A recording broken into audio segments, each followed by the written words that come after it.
तो good afternoon students. आज हम स्टार्ट करते हैं नए टॉपिक के साथ और ये जो हमारा टॉपिक है बायोडायवर्सिटी।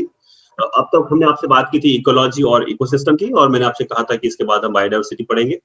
एनवायरमेंटल ज्योग्राफी में बायोडायवर्सिटी बहुत ही इंपॉर्टेंट रोल प्ले करती है और साथ में आपकी टोटल एनवायरमेंट और इकोसिस्टम के समझ में भी बायोडायवर्सिटी का जो रोल है वो बहुत ही ज्यादा इंपॉर्टेंट है।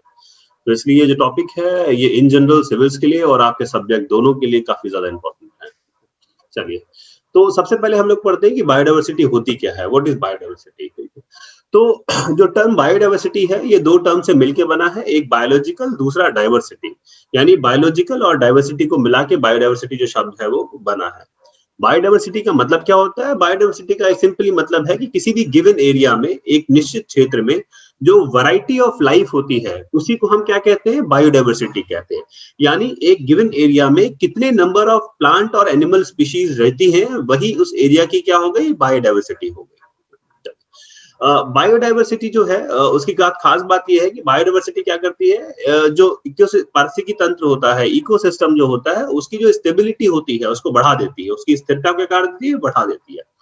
तो जितना ज्यादा बायोडायवर्सिटी होगी, यानी किसी गिवन एरिया में या किसी गिवन इकोसिस्टम में जितनी ज्यादा बायोडायवर्सिटी होगी, यानी जितने ज्यादा नंबर ऑफ प्लांट और एनिमल लाइफ होंगे, वो जो पारिस्थितिकी तंत्र है वो उतना ज्यादा क्या होगा? स्थिर होगा। जैसे एक बहुत छोटा सा एग्जांपल है, मान लीजिए कि एक बीमारी आई और उस बीमारी में कुछ खास प्रकार के जो मंकीज है वो प्रभावित हुए। यानी वो जो बीमारी थी वो मंकीज को लगती थी, लेकिन कुछ खास प्रकार के मंकीज को लगती थी। लेकिन क्योंकि वहाँ बायोडायवर्सिटी बहुत ज्यादा रिच थी तो उनको जो मंकीज की जो स्पीशीज थी वो बहुत सारी थी। मान लीजिए वो 15 स्पीशीज मंकीज की उस इकोसिस्टम में रहती थी। लेकिन हो सकता है कि जो वो डिजीज है वो मंकीज की कुछ खास स्पीशीज को लगे, सबको ना वो प्रभावित करे। तो इससे होगा क्या कि कुछ जो मंकीज हैं वो सर्वाइव कर जाएंगे, तो मंकीज की जो पूरी स्पीशीज है वो खत्म नहीं होगी। तो इस तरीके से अगर आपकी बायोडायवर्सिटी रिच है तो उससे क्या होगा कि जो इकोसिस्टम में पारिस्थितिकी तंत्र है वो स्थिर होगा। ठीक है, तो अगर कुछ मंकीज बच जाएंगे तो जो हमारा इकोसिस्टम है फॉरेस्ट का, वो इकोसिस्टम क्या करता रहेगा? कंटिन्यू करता रहेगा, फूड चेन और फूड जो वेब है वो अपना काम करती रहेगी। तो आपकी जो बायोडायवर्सिटी, जो आपका जो बायोडायवर्सिटी होती है वो आपके पारिस्थितिकी तंत्र को क्या करती है? स्थिरता देती है।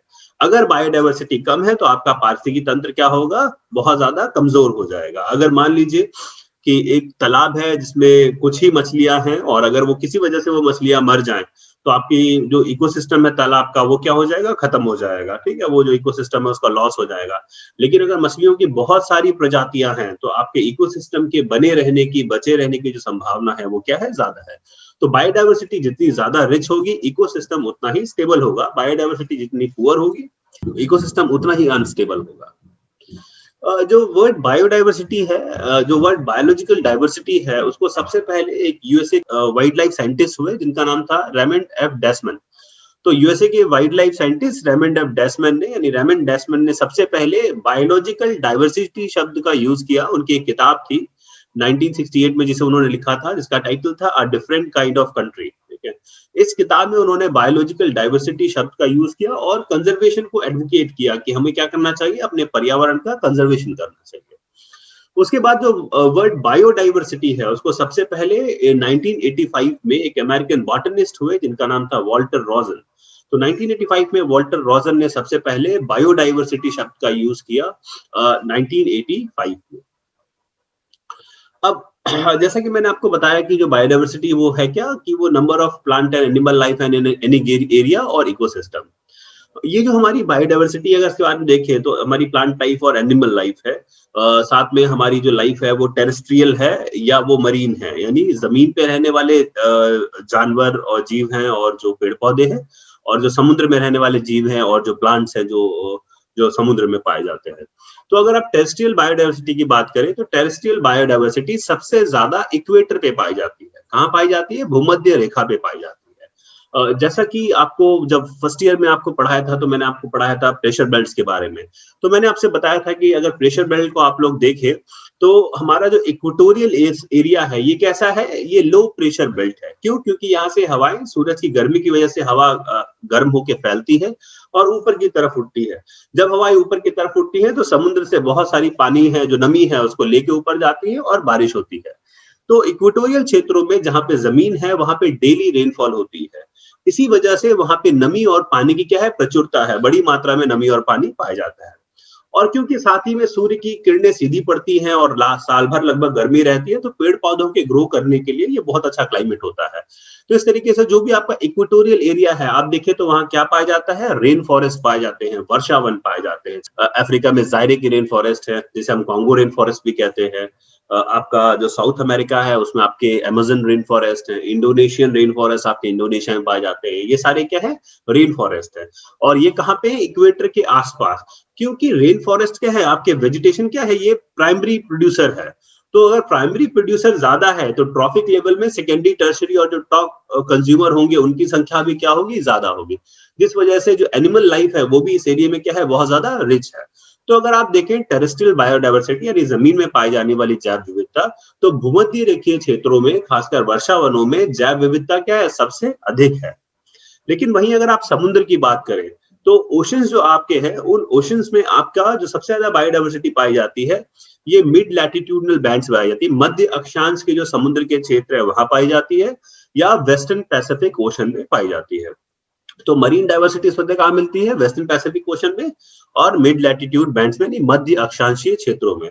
तो समुद्र में जो भी मध्य अक्षांश क्षेत्र है, मैंने आपको बताया था कि आपका इक्वेटर जो होता है, उसे हम लो लैटिट्यूड्स कहते हैं, और जो आपके ध्रुव होते हैं, उसे हम क्या कहते हैं, हाई लैटिट्यूड्स कहते हैं। इक्वेटर और ध्रुवों के बीच का जो इलाका है, उसे हम क्या कहते हैं, मिड लैटिट्यूड, मध्य अक्षांश कहते हैं। तो मध्य अक्षांश में पानी में बायोडायवर्सिटी क्या है, ज्यादा है। समुद्र में बायोडायवर्सिटी ज्यादा पाई जाती है, और वेस्टर्न पैसिफिक ओशन में ज्यादा पाई जाती है, जिसकी वजह से वहाँ जो करंट्स फ्लो करते हैं, वार्म करंट्स वो, और साथ में जब वार्म एंड कोल्ड करंट टकराते हैं, तो मरीन लाइफ के लिए वो बहुत ही इंपॉर्टेंट होता है, जिसका डिस्कशन हम बाद में करेंगे जब हम आपसे ओशनोग्राफी जब हम पढ़ेंगे। उसके अलावा जो आपकी बायोडायवर्सिटी होती है, ये आमतौर से क्लस्टर्स में पाई जाती है, क्योंकि जीव क्या है, एक दूसरे पे डिपेंडेंट है। इसलिए बायोडायवर्सिटी देखने में क्या मिली है, क्लस्टर्स में, यानी झुंड में बायोडायवर्सिटी जो है वो मिलती है, जिनको हम हॉटस्पॉट्स भी कहते हैं, जिनके बारे में हम आगे चल के भी पढ़ेंगे। बायोडायवर्सिटी के बारे में खास बात ये भी है कि जो बायोडायवर्सिटी है, वो टाइम के साथ बढ़ रही है, ठीक है। लेकिन आने वाले समय में ये अंदाजा लगाया जा रहा है, अभी और आने वाले समय में जो हमारी बायोडायवर्सिटी है, वो क्या होगी, स्लो होगी। यानी जिस गति से बायोडायवर्सिटी बढ़ रही है, वो रेट क्या होगा, अभी वो स्लो हो रहा है, और आने वाले समय में वो क्या होगा, और स्लो होगा। आपकी जो बायोडायवर्सिटी होती है, ये 3 तरह की बायोडायवर्सिटी, इसमें 3 क्लासिफिकेशन है बायोडायवर्सिटी में। एक हम बात करते हैं इकोलॉजिकल डाइवर्सिटी की, दूसरी हम बात करते हैं स्पीशीज डाइवर्सिटी की, तीसरी हम बात करते हैं जेनेटिक डाइवर्सिटी की। क्या, तो डाइवर्सिटी कितने लेवल पे है, एक इकोलॉजिकल डाइवर्सिटी है, एक स्पीशीज डाइवर्सिटी है, और तीसरी क्या है, जेनेटिक डाइवर्सिटी है। इकोलॉजिकल डाइवर्सिटी का मतलब क्या हुआ कि कितने तरह के इकोसिस्टम है, ठीक है। जैसे आप देखें तो एक इकोसिस्टम क्या है आपका, ये देखिए तालाब जो होते हैं आपके, वेटलैंड इकोसिस्टम हम कहते हैं। एक आपका इकोसिस्टम हो गया रेन फॉरेस्ट का इकोसिस्टम हो गया। एक बहुत ही इंपॉर्टेंट इकोसिस्टम जो समुद्र में पाया जाता है, जिसे हम कोरल रीफ इकोसिस्टम कहते हैं। या एक इकोसिस्टम हो गया आपका ग्रास का इकोसिस्टम हो गया, या डेजर्ट इकोसिस्टम हो गया, या फुटहिल्स इकोसिस्टम हो गया। तो ये जितने तरह के इकोसिस्टम है, ये क्या है, इकोसिस्टम डाइवर्सिटी। तो जैसे आप अपने देश में देखें तो हमारे यहाँ लगभग हर एक तरह का जो इकोसिस्टम है वो पाया जाता है। तो मतलब हम इकोसिस्टम डाइवर्सिटी में इंडिया क्या है, इंडियन सब कॉन्टिनेंट बहुत ज्यादा रिच है। ये सभी प्रकार की जो बायोडाइवर्सिटी है वो हमारे देश में पाई जाती है। तो ये से हम कहते हैं इकोसिस्टम डाइवर्सिटी। दूसरा होता है स्पीशीज डाइवर्सिटी। स्पीशीज मतलब किसी भी एक इकोसिस्टम में कितनी तरह की स्पीशीज पाई जा रही है। स्पीशीज मतलब जो जानवरों की या पेड़ पौधों की स्पीशीज है, चाहे बंदर हो गए, चाहे आपके ड्रैगन फ्लाइज हो गए, या आपके प्लांट्स हो गए, फ्लावरिंग प्लांट्स हो गए, ठीक है, ये सब क्या है, स्पीशीज है। तो एक इकोसिस्टम में जितनी ज्यादा स्पीशीज पाई जाएगी, वो इकोसिस्टम उतना ही क्या माना जाएगा, हेल्दी माना जाएगा और स्टेबल माना जाएगा। तो जो नंबर ऑफ स्पीशीज किसी भी इकोसिस्टम में पाई जाती है, वही क्या है, उनकी स्पीशीज बायोडाइवर्सिटी है। तीसरा बायोडाइवर्सिटी होता है जिसे हम कहते हैं जेनेटिक बायोडाइवर्सिटी। जेनेटिक बायोडाइवर्सिटी मतलब होता है कि एक जो स्पीशीज है उसमें कितने तरह की वैरायटी पाई जाती है, यानी किसी एक स्पीशीज को जो वैरायटी है, वही क्या है, उसकी जेनेटिक बायोडाइवर्सिटी है। जैसे आप लोगों को पता होगा कि जो आम है वो उसके बहुत सारे प्रकार हैं, ठीक है। आम, या फिर जब मानसून के टाइम पे आम आते हैं तो आपने देखा होगा बहुत तरह के आम है, चौसा है, फजली है, आपूस है, अल्फांसो जिसे कहा जाता है, ठीक है, दशहरी है जो इस इलाके में बहुत फेमस है। तो क्या है, ये आम की वैरायटी है। तो क्या है कि हमारा जो स्पीशीज है, आम की जो स्पीशीज है, उसमें क्या है, बहुत वेरिएशन है। तो यही जो वेरिएशन है वो क्या कहता है, जेनेटिक बायोडाइवर्सिटी या जेनेटिक डाइवर्सिटी कहलाता है। इसी तरीके से अगर आप देखें धान, धान की भी लगभग 5000 वैरायटी दुनिया भर में पाई जाती है। तो उसकी भी जो जेनेटिक डाइवर्सिटी है वो क्या है, बहुत ज्यादा है। जेनेटिक डाइवर्सिटी ज्यादा होने से यही फायदा होता है कि कोई बीमारी अगर आती है तो हो सकता है कि कुछ जो प्रकार के आम हैं वो क्या हो जाए, उससे बच जाएं, और बाकी क्या हो जाए, खत्म हो जाए। तो उससे होगा क्या कि आम का जो अस्तित्व है वो क्या रहेगा, बना रहेगा। इसलिए जेनेटिक डाइवर्सिटी क्या होती है, बहुत ज्यादा इंपॉर्टेंट होती है और इकोसिस्टम के लिए नेसेसरी होती है। एग्जाम्पल है जो बताता है किस तरीके से डाइवर्सिटी हमारे लिए इंपॉर्टेंट है। अगर आप ए और बी में कंपेयर करें तो बी की डाइवर्सिटी क्या है, ज्यादा है। यहाँ पे अगर आप कंपेयर करें ए और बी को, तो बी की डाइवर्सिटी क्या है, ए से ज्यादा है। देखिए, और बायोडाइवर्सिटी लगातार क्या हो रही है, बढ़ रही है। यहाँ पे भी बी की डाइवर्सिटी क्या है, बायोडाइवर्सिटी ए से ज्यादा है। इसी तरीके से आप देखें तो ये डाइवर्सिटी क्या होती है, बढ़ती जा रही है। तो डाइवर्सिटी ज्यादा होना हमेशा क्या होता है, अच्छा होता है। यानी किसी भी इकोसिस्टम में अगर डाइवर्सिटी ज्यादा है तो आपके लिए क्या है, अच्छा है। तो इस तरीके से जो कल्चरल डाइवर्सिटी होती है वो भी क्या होती है, किसी देश के लिए बहुत ज्यादा इंपॉर्टेंट होती है। तो जो डाइवर्सिटी है इट इज ऑलवेज गुड। आपकी जो विविधता है वो आपको क्या करती है, मजबूत बनाती है। तो विविधता क्या है, जितनी जरूरी हमारी प्रकृति के लिए है उतनी ही जरूरी हमारे मानव समाज के लिए भी क्या है, विविधता है। और विविधता होना क्या है, एक अच्छी बात है। और एक विविधता किसको दिखाएगी, एक स्टेबल इकोसिस्टम को दिखाएगी, या एक स्टेबल कल्चरल जो एरिया है उसको रिप्रेजेंट करेगी। सो डाइवर्सिटी इज ऑलवेज गुड। यहाँ पे आप देखिए ये प्लांटेशन है और ये फॉरेस्ट है, ठीक है। तो फॉरेस्ट की डाइवर्सिटी हमेशा प्लांटेशन से क्या होती है, ज्यादा होती है। यहाँ पे भी आप देख सकते हैं कि बी की डाइवर्सिटी क्या है, ए से ज्यादा है। तो इस तरीके से जो डाइवर्सिटी है इट इज ऑलवेज गुड। ये मैप है, एक ग्लोबल मैप है ग्लोबल बायोडाइवर्सिटी का, जो कि ये दिखाता है कि किस एरिया में बायोडाइवर्सिटी कितनी है। ये मैप बेसिकली जो आपके वस्कुलर प्लांट्स होते हैं उन पे आधारित है। वस्कुलर प्लांट्स अगर आपने देखे हो, जितने भी आपके पेड़ यहाँ पे हैं वो सारे क्या होते हैं, वस्कुलर्स होते हैं। उसमें जाइलम फाइलम होते हैं। क्या होता है, पानी और जो न्यूट्रिएंट्स होता है वो तने से होते हुए प्लांट में ऊपर की तरफ जाता है। तो जब वस्कुलर प्लांट्स की शुरुआत हुई, जिसे मैंने अपने जियोलॉजिकल टाइम स्केल में पढ़ाया था, तो मैंने आपको बताया था कि वस्कुलर प्लांट्स तेजी से ग्रो किए और दुनिया भर में फैल गए। तो वस्कुलर प्लांट्स जो होते हैं वो काफी ऊपर तक जाते हैं, क्योंकि उनकी स्टेम होती है बहुत मजबूत होती है, और जो न्यूट्रिएंट्स और जो वाटर है वो जमीन से लेता है प्लांट और ऊपर तक उसे पहुंचा देता है। तो वस्कुलर प्लांट्स के साथ ही प्लांट्स की जो रेवोल्यूशन है वो दुनिया भर में हुई और बहुत सारे जो फॉरेस्ट है उनका निर्माण हुआ। तो ये वस्कुलर जो प्लांट्स हैं आपके, उन प्लांट्स की बायोडाइवर्सिटी दिखा रहा है। तो अगर आप देखें तो ये जो रेड इलाके हैं, ठीक है, ये बायोडाइवर्सिटी इनमें क्या है, ज्यादा है। ये नीचे देखिए स्केल पूरा बना हुआ है। जो येलो है और जो व्हाइट शेड है यहाँ पे बायोडाइवर्सिटी क्या कम है। जैसे जैसे आप डार्क शेड्स की तरफ जा रहे हैं, बायोडाइवर्सिटी क्या हो रही है, बढ़ रही है। ये जो डार्क रेड है इसका मतलब कि यहाँ पे 10,000 स्क्वायर किलोमीटर का जो एरिया है उसमें 5,000 से ज्यादा वैरायटी ऑफ वस्कुलर प्लांट पाए जाते हैं, ठीक है। तो जो भी ये रेड इलाके हैं वहां पे जो डार्क रेड है, जैसे ये एंडीज का इलाका और आपका ये इंडोनेशिया के कुछ इलाके, यहाँ पे वस्कुलर प्लांट्स की पर 10,000 स्क्वायर किलोमीटर 5,000 से ज्यादा जो प्रजातियां हैं वो पाई जाएंगी। उसके बाद जो हल्का आप ये पिंकिश शेड देख रहे हैं, यहाँ पे जो वैरायटी है वो आपकी 3,000 से 4,000 है। जो इससे थोड़ा सा रेड है, लेकिन रेड से थोड़ा सा डाउन है, वो 4 से 5,000 वस्कुलर प्लांट की जो वैरायटी पर 10,000 स्क्वायर किलोमीटर एरिया पाई जा रही है। तो अगर आप ध्यान दें तो आपको साफ साफ समझ में आएगा कि ये इलाके हैं, ये एरिया है, ये एरिया है, यहाँ पे इस जगह पे या इस जगह पे, यानी इक्वेटर और आसपास के ये जो रीजन है यहाँ पे बायोडाइवर्सिटी क्या है, बहुत ज्यादा रिच। अब एक बहुत इंपॉर्टेंट कॉन्सेप्ट है जिसे हम कहते हैं बायोडाइवर्सिटी हॉटस्पॉट। बायोडाइवर्सिटी हॉटस्पॉट का मतलब होता है कि एक ऐसा बायोडाइवर्सिटी वाला रीजन जहाँ पे जो नंबर ऑफ प्लांट और एनिमल लाइफ है उनकी संख्या बहुत है, लेकिन साथ में वो एनिमल और प्लांट लाइफ क्या है, अंडर थ्रेट है, किसके, ह्यूमन द्वारा। यानी जो ह्यूमन एक्टिविटी है वो उन वैरायटी को, यानी जो नंबर ऑफ प्लांट और एनिमल लाइफ पाई जाती है उसके लिए तो वो क्या है, ह्यूमन एक्टिविटीज खतरा है, और तेजी से वहां पे जो प्लांट और एनिमल लाइफ है वो क्या हो रहे हैं, एक्सटेंड हो रहे हैं। नॉर्मन मेयर्स ने एक 2000 एडिशन है जिसमें उन्होंने हॉटस्पॉट्स को डिफाइन किया और उन्होंने हॉटस्पॉट्स के मैप बनाए, और उन्होंने कहा कि जो आपके बायोडाइवर्सिटी वाले रीजन है वो हॉटस्पॉट्स में क्वालिफाई तभी करेंगे, यानी उसको हॉटस्पॉट्स तभी माना जाएगा जब 0.5% या 1500 species of vascular plants are endemic, ठीक है। यानी जब आपकी 0.5% जितनी भी वहां पे स्पीशीज पाई जाती हैं वस्कुलर प्लांट की, उनकी 0.5% या कम से कम 1500 जो स्पीशीज हैं वो क्या हो, एज एंडेमिक हो। एंडेमिक क्या होता है अभी ये बताएंगे आपको। साथ ही में वो जो इलाका है वो क्या हो, वो 70% अपनी प्राइमरी वेजिटेशन क्या हो, खो चुका हो।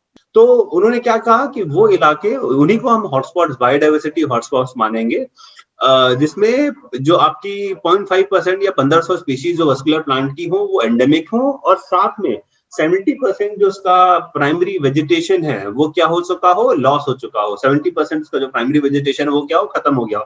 यानी पहले से जो उसका एरिया है प्राइमरी वेजिटेशन का वो कितना कम हो गया हो, 70% कम हो गया। तो अगर ये दोनों कैरेक्टरिस्टिक्स उसमें पाई जाती हैं तो उसे हम क्या कहेंगे, हॉटस्पॉट्स कहेंगे। साथ ही में उन्होंने जो क्लासिफिकेशन दिया उसमें उन्होंने बताया कि करीब दुनिया में 25 इलाके ऐसे हैं जो इसके लिए क्या कर रहे हैं, हॉटस्पॉट्स के लिए क्वालिफाई कर रहे हैं, और उन्होंने बाद में ये भी बताया कि 9 और ऐसे इलाके हैं पॉसिबल जो फर्दर फ्यूचर में क्या कर सकते हैं, क्वालिफाई कर सकते हैं। तो फिलहाल हमारे पास हॉटस्पॉट्स के कितने इलाके हैं, 25 एरियाज हैं हमारे पास हॉटस्पॉट के। अब जरा समझ लीजिएगा कि ये कुछ इसके हम लोग टर्म्स यूज करते हैं, endemic, native, exotic species. Endemic मतलब ये होता है कि वो स्पीशीज जो किसी खास इलाके में ही पाई जाती है, उसके बाहर नहीं पाई जाती। जैसे kangaroos are endemic to Australia, यानी कंगारू कहाँ पाए जाते हैं, केवल ऑस्ट्रेलिया में पाए जाते हैं। वैसे अगर आप जू में चले जाएं तो आपको मिल जाएंगे, लेकिन वो पाए कहाँ जाते हैं, केवल ऑस्ट्रेलिया में पाए जाते हैं। इसी तरीके से हमारे जो गिरी के हमारे जो लॉइन्स हैं, वो जो गिरी के लॉइन है, गिरी फॉरेस्ट में पाए जाते हैं, वो क्या है, एस्टिक लॉइन्स जिन्हें कहा जाता है, वो क्या है, एंडेमिक है, यानी वो गिरी फॉरेस्ट में ही वो लॉइन्स जो है वो पाए जाते हैं और दुनिया में कहीं नहीं पाए जाते। तो ऐसी स्पीशीज जो केवल एक खास इलाके में पाई जाती है और दुनिया में कहीं नहीं पाई जाती हो, उसे हम क्या कहते हैं, एंडेमिक कहते हैं। तो वो स्पीशीज जो केवल दुनिया के एक खास इलाके में पाई जाती है उसे हम क्या कहते हैं, एंडेमिक कहते हैं। ठीक है, तो आप समझे नॉर्मन मेयर का क्या मतलब था। नॉर्मन मेयर का मतलब था कि वहां पे ऐसी कम से कम 0.5% जो आपकी जो प्लांट वस्कुलर प्लांट्स की स्पीशीज है, अगर वो एंडेमिक है वही पाई जाती है और दुनिया में कहीं नहीं पाई जाती है, या कम से कम 1500 प्लांट की ऐसी स्पीशीज जो केवल वहीं पाई जाती है, दुनिया के दूसरे इलाके में पाई नहीं जाती है, और उस इलाके ने अगर अपना 70% जो एरिया है अगर उसको लॉस कर लिया, वो खो चुका है, जो प्राइमरी वेजिटेशन का है, अगर वो 1 लाख स्क्वायर किलोमीटर था और अब वो 30 लाख स्क्वायर किलोमीटर से कम हो गया है, तो वो इलाका क्या कहलाएगा, सॉरी वो एरिया हम क्या, उस एरिया को हम क्या कहेंगे, उस एरिया को हम कहेंगे कि वो एरिया क्या है, हॉटस्पॉट में क्वालिफाई कर चुका है। दूसरा होता है एक्सोटिक स्पीशीज। एक्सोटिक स्पीशीज मतलब ये होता है कि वो स्पीशीज जो किसी एक इलाके की एंडेमिक नहीं है, वो कहीं और थी, पाई जाती थी, लेकिन अब वो क्या है, इस इलाके में भी पाई जाती है। ठीक है, यानी ऐसी स्पीशीज जिसे हम एलियन स्पीशीज भी कहते हैं, इन्वेसिव स्पीशीज कहते हैं, नॉन इंडिजिनस स्पीशीज कहते हैं, या बायो इन्वेडर्स कहते हैं। ये सारे शब्द किसके लिए, एक्सोटिक स्पीशीज के लिए। तो जैसे जब पुर्तगाली आए तो बहुत सारे जो प्लांट की स्पीशीज है उनको पुर्तगाल से लेके यहाँ आ गए। ठीक है, तो अब वो सारे प्लांट यहाँ पे पाए जाते हैं, पहले वहां यहाँ पे नहीं पाए जाते, तो वो सारे क्या हो गए, एक्सोटिक स्पीशीज हो गए। आपको जान के ताजुब होगा, लेकिन आपका आलू, टमाटर, जो ज्यादातर आप सब्जियां आज की तारीख में खाते हैं, वो सारे क्या है, एक्सोटिक है। वो इंडिया में हुई नहीं थी, वो बाद में इंडिया में क्या हुआ, लाई गई। वो तीसरी स्पीशीज हम कहते हैं नेटिव स्पीशीज। ठीक है, नेटिव स्पीशीज का मतलब ये होता है कि वो ऐसी स्पीशीज जो दूसरे इलाकों में भी पाई जाती है, आपके यहाँ भी पाई जाती है, लेकिन दूसरे इलाकों में भी पाई जाती है, लेकिन पहले उसका जो ग्रोथ हुआ, उसका जो विकास हुआ, वो कहाँ हुआ, आपके यहाँ हुआ। जैसे हम लोग मानते हैं, ऐसा अंदाजा है कि जो चावल है, आपका जो राइस है, राइस क्या है, हमारी नेटिव स्पीशीज है, पहले इंडिया में पाई जाती थी और ये फिर पूरी दुनिया में क्या हुआ, इसका विस्तार हुआ। तो राइस क्या हो गई, हमारे लिए नेटिव स्पीशीज हो गई, ऐसा मानते हैं। चाइना में भी कुछ सैंपल्स मिले हैं जो जहाँ पर काफी पुराने राइस मिला है, लेकिन हम ये मान के चलते हैं कि जो राइस है वो क्या है, नेटिव स्पीशीज है। तो ये डिफरेंस है endemic, exotic and native species. Biodiversity hotspots का जो कॉन्सेप्ट है, उसको जैसा कि मैंने कहा, नॉर्मन मेयर्स ने इसको सबसे पहले डेवलप किया था। ये ब्रिटिश एनवायरमेंटलिस्ट थे और इन्होंने एक आर्टिकल लिखा था, द एनवायरमेंटलिस्ट, 1988 में और 1990 में। इस आर्टिकल के बाद ही जो कॉन्सेप्ट ऑफ बायोडाइवर्सिटी हॉटस्पॉट्स है उसका विकास हुआ। यानी अगर पूछा जाए कि हॉटस्पॉट्स का कॉन्सेप्ट किसने दिया, तो हॉटस्पॉट्स का कॉन्सेप्ट नॉर्मन मेयर्स ने दिया, जो कि ब्रिटिश एनवायरमेंटलिस्ट थे। ये देखिए, ये सारे दुनिया के हॉटस्पॉट्स हैं। ठीक है, आप देखिए ये अमेज़न वाले पूरे हॉटस्पॉट हैं। यहाँ पे आपका एंडीज का है, ये मेक्सिको का जो आपका वेस्टर्न कोस्ट है वो है, और यहाँ पे गिनी कोस्ट का जो आपका पार्ट है वो है यहाँ पे, क्या, और ये आपका ये वाले सारे इलाके जो अमेज़न के ईस्टर्न वाले में है। मेडागास्कर हॉटस्पॉट है, इंडिया का जो वेस्टर्न घाट है वो है, और ये इंडिया के जो ईस्टर्न पार्ट है इंडिया से पूरा साउथ ईस्ट एशिया, वो भी क्या है, हॉटस्पॉट है। तो जितने भी रेड इलाके आपको दिखाई दे रहे हैं, ये क्या है, हॉटस्पॉट्स। यानी ये बायोडाइवर्सिटी के इलाके भी हैं, लेकिन यहाँ पे बायोडाइवर्सिटी किसमें है, खतरे में है। क्योंकि यहाँ पे बायोडायवर्सिटी खतरे में है, तो इसको हम क्या कहते हैं, हॉटस्पॉट्स कहते हैं। बायोडायवर्सिटी और भी जगह है, लेकिन इन जगहों पे जो बायोडायवर्सिटी है वो क्या है, खतरे में है बायोडायवर्सिटी। इंडिया की अगर बात करें तो इंडिया में 4 हॉटस्पॉट्स पाए जाते हैं। एक हॉटस्पॉट आपका वेस्टर्न घाट है, दूसरा हॉटस्पॉट आपका ईस्टर्न हिमालय है। ठीक है, ईस्टर्न हिमालय की जो बायोडायवर्सिटी है हम वेस्टर्न और ईस्टर्न हिमालय में बांटते हैं। ईस्टर्न हिमालय का जो आपका हॉटस्पॉट है वो दूसरा, तीसरा आपका इंडो बर्मा रीजन है। यहाँ पे अगर आप मैप में देखें तो ये जो एरिया है, इलाका आप देखें नॉर्थ ईस्ट इंडिया से जो बर्मा की तरफ जा रहा है, इसे हम कहते हैं इंडो बर्मा हॉटस्पॉट। तो एक हॉटस्पॉट हो गया आपका वेस्टर्न घाट्स इंडिया का, दूसरा हॉटस्पॉट हो गया आपका ईस्टर्न हिमालय, तीसरा हॉटस्पॉट हो गया आपका ये नॉर्थ ईस्ट इंडिया और बर्मा वाला रीजन, और जो चौथा हॉटस्पॉट है कहते हैं सुंडालैंड हॉटस्पॉट। देखिए ये नीचे सुंडालैंड हॉटस्पॉट्स है, पूरा इंडोनेशिया और बाकी जो क्षेत्र है उनको लेते हुए, और इस हॉटस्पॉट में सुंडालैंड हॉटस्पॉट में हमारा जो अंडमान निकोबार है इंडिया का वो आता है। ठीक है, तो इसलिए इंडिया में कितने हॉटस्पॉट हो गए, 4 हॉटस्पॉट्स हो गए, western Ghat, eastern Himalaya, Indo Burma region और सुंडालैंड हॉटस्पॉट। इंडिया की बायोडायवर्सिटी की अगर बात करें तो इंडिया जो टोटल एरिया है, ठीक है, वो हमारा जो है वो दुनिया का 2.4% क्या है, टोटल इलाका है। और जो हमारा फॉरेस्ट कवर है इंडिया का वो कितना है, 21.67% टोटल हमारा क्या है, फॉरेस्ट कवर है। दुनिया का जो 14% जो ग्लोबल फॉरेस्ट कवर है वो कहाँ पाया जाता है, साउथ अमेरिका, अफ्रीका और साउथ एशिया को अगर मिला दें तो दुनिया का 40% जो फॉरेस्ट कवर है वो केवल इन इलाकों में है। बायोडायवर्सिटी की अगर बात करें तो पूरी दुनिया में करीब 5 मिलियन से 100 मिलियन तक स्पीशीज पाई जाती हैं अर्थ में, एनिमल और प्लांट लाइफ की, और इसमें से केवल 1.9 मिलियन जो स्पीशीज है उनको हम अब तक कैटलॉग कर पाए हैं। यानी स्पीशीज बहुत सारी इंडिया में है, लेकिन ज्यादातर स्पीशीज को अब तक हम स्टडी नहीं कर पाए हैं, आइडेंटिफाई नहीं कर पाए हैं। अब तक हमने केवल कितना किया है, लगभग 1.9 मिलियन स्पीशीज को ही कैटलॉग किया है, आइडेंटिफाई किया है। साथ में आपका जो दुनिया का 44.4% जो ग्लोबल प्लांट की स्पीशीज हैं ये हॉटस्पॉट्स में पाई जाती है, और 35.3% जो वर्टिब्रेट स्पीशीज है ये कहाँ पाई जाती है, हॉटस्पॉट्स में पाई जाती है। यानी वो इलाके जो खतरे में पड़े हुए हैं, वो इन इलाकों में बहुत बड़ी मात्रा में जो प्लांट स्पीशीज हैं वो पाई जाती हैं, और साथ में जो वर्टिब्रेट स्पीशीज हैं एनिमल्स की वो कहाँ पाई जाती हैं, इन हॉटस्पॉट्स में पाई जाती है। इंडिया का जो टोटल एरिया है वो 2.47% है, वर्ल्ड का ज्योग्राफिकल एरिया, जबकि इंडिया के पास दुनिया का केवल 1% फॉरेस्ट है। हमारे पास एरिया 2.47% है, लेकिन दुनिया का केवल 1% जो फॉरेस्ट है वो इंडिया में है। इंडिया की जो पॉपुलेशन है वो दुनिया के 16.1% के बराबर है। देखिए एरिया हमारे पास केवल 2.47% है, लेकिन जो हमारी पॉपुलेशन है वो कितनी है, दुनिया के 16.1% पॉपुलेशन के बराबर है। तो इस तरीके से आप देखें तो इंडिया का एरिया कम है, लेकिन हमारी जो पॉपुलेशन है वो क्या है, बहुत ज्यादा है। लेकिन अगर वही बात करें इंडिया का शेयर, तो इंडिया दुनिया का जो 12.53% जो बायोडायवर्सिटी है वो केवल कहाँ है, इंडिया में है। तो एरिया हमारे पास केवल 2.47% है, लेकिन बायोडायवर्सिटी कितनी है, 12.53% है। शायद यही वजह है कि हम इतनी बड़ी पॉपुलेशन को क्या कर पाते हैं, सपोर्ट कर पाते हैं, कि जो बायोडायवर्सिटी है, जो इकोसिस्टम है, वही क्या करता है, आपको सर्विसेज प्रोवाइड करता है, जैसे आप क्या, पानी, खाना और जो दूसरी जरूरतें हैं वो प्रोवाइड करता है।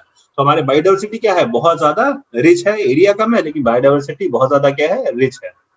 दुनिया का 3.9% जो ग्रासलैंड है वो इंडिया में है, 2% जो हॉट डेजर्ट्स हैं वो इंडिया में है, और करीब 4.1 मिलियन हेक्टेयर जो वेटलैंड इकोसिस्टम है वो कहाँ पाया जाता है, भारत में पाया जाता है। इंडिया जो है वो 7th लार्जेस्ट कंट्री है दुनिया में, और 17 मेगा डाइवर्सिटी जो सेंटर्स हैं वो कहाँ पाए जाते हैं, वो इंडिया में पाए जाते हैं।